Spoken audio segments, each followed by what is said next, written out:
ഹോസിയായുടെ പുസ്തകത്തിൽ നിന്നുള്ള വായന 5-ാം അധ്യായം 1 മുതൽ 15 വരെയുള്ള തിരുവചനങ്ങൾ. ജനത്തിനും നേതാക്കന്മാർക്കും എതിരെ. പുരോഹിതന്മാരെ കേൾക്കുക, ഇസ്രായേൽ ഭവനമേ ശ്രദ്ധിക്കുക, രാജകുടുംബമേ ശ്രവിക്കുക. നിങ്ങളുടെ മേൽ വിധി പ്രസ്താവിച്ചിരിക്കുന്നു.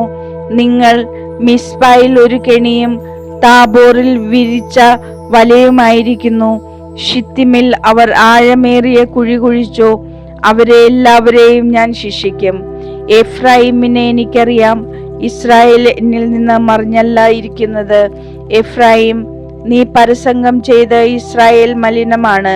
തങ്ങളുടെ ദൈവത്തിന്റെ അടുത്തേക്ക് തിരികെ പോകാൻ അവരുടെ പ്രവൃത്തികൾ അവരെ അനുവദിക്കുന്നില്ല. കാരണം വ്യഭിചാര ദുർഭൂതം അവരിൽ കുടികൊള്ളുന്നു. അവർ കർത്താവിനെ അറിയുന്നില്ല. ഇസ്രായേലിന്റെ അഹങ്കാരം അവനെതിരെ സാക്ഷ്യം നൽകുന്നു. എഫ്രൈം തന്റെ തിന്മയിൽ തട്ടി വീഴും, യൂദായും അവരോടൊപ്പം കാലടറി വീഴും. തങ്ങളുടെ ആട്ടിൻപറ്റങ്ങളും കാലിക്കൂട്ടങ്ങളുമായി അവർ കർത്താവിനെ അന്വേഷിച്ചു പോകും. എന്നാൽ അവർ അവിടുത്തെ കണ്ടെത്തുകയില്ല. അവിടുന്ന് അവരെ വിട്ടകന്നിരിക്കുന്നു. അവർ കർത്താവിനോട് അവിശ്വസ്തത കാണിച്ചു. അവർ ജാരസന്തതികൾക്കാണ് ജന്മം നൽകിയത്. അമാവാസി അവരെ അവരുടെ വയലുകളോടൊപ്പം വിഴുങ്ങും. സഹോദരർ തമ്മിൽ യുദ്ധം. ഗിബയായിൽ കൊമ്പു വിളിക്കുവാൻ, റാമായിൽ കാഹളം മുഴക്കുവിൻ. ബദവനിൽ പോർവിളി നടത്തുവിൻ. ബെഞ്ചമിൻ യുദ്ധത്തിന് പുറപ്പെടുക. ശിഷ്യയുടെ ദിവസം എഫ്രൈം വിജനമാക്കപ്പെടും. സുനിശ്ചിതമായ നാശമാണ് ഇസ്രായേൽ ഗോത്രങ്ങളോട് ഞാൻ പ്രഖ്യാപിക്കുന്നത്. യൂദായുടെ നായകന്മാർ അതിർത്തി രേഖ മാറ്റുന്നവരെ പോലെ ആയിരിക്കും. എന്റെ ക്രോധം അവരുടെ മേൽ ഞാൻ വെള്ളം പോലെ ഒഴുക്കും.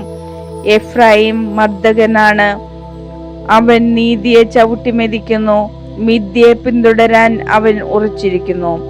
എഫ്രൈമിന് ഞാൻ കീടം പോലെയാണ്, യൂദ ഭവനത്തിന് വ്രണം പോലെയും. എഫ്രൈം തന്റെ രോഗവും യൂദ തന്റെ മുറിവും കണ്ടപ്പോൾ എഫ്രൈം അസീറിയയിലേക്ക് തിരിഞ്ഞ് മഹാരാജാവിന്റെ അടുത്തേക്ക് ആളയച്ചു.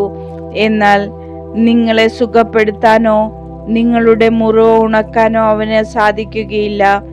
ഞാൻ എഫ്രൈമിന് ഒരു സിംഹത്തെ പോലെയും യൂദ ഭവനത്തിന് ഒരു യുവസിംഹത്തെ പോലെയും ആയിരിക്കും. ഞാൻ തന്നെ അവരെ ചീന്തിക്കളയും. ഞാൻ അവരെ ഉപേക്ഷിച്ചു പോകും.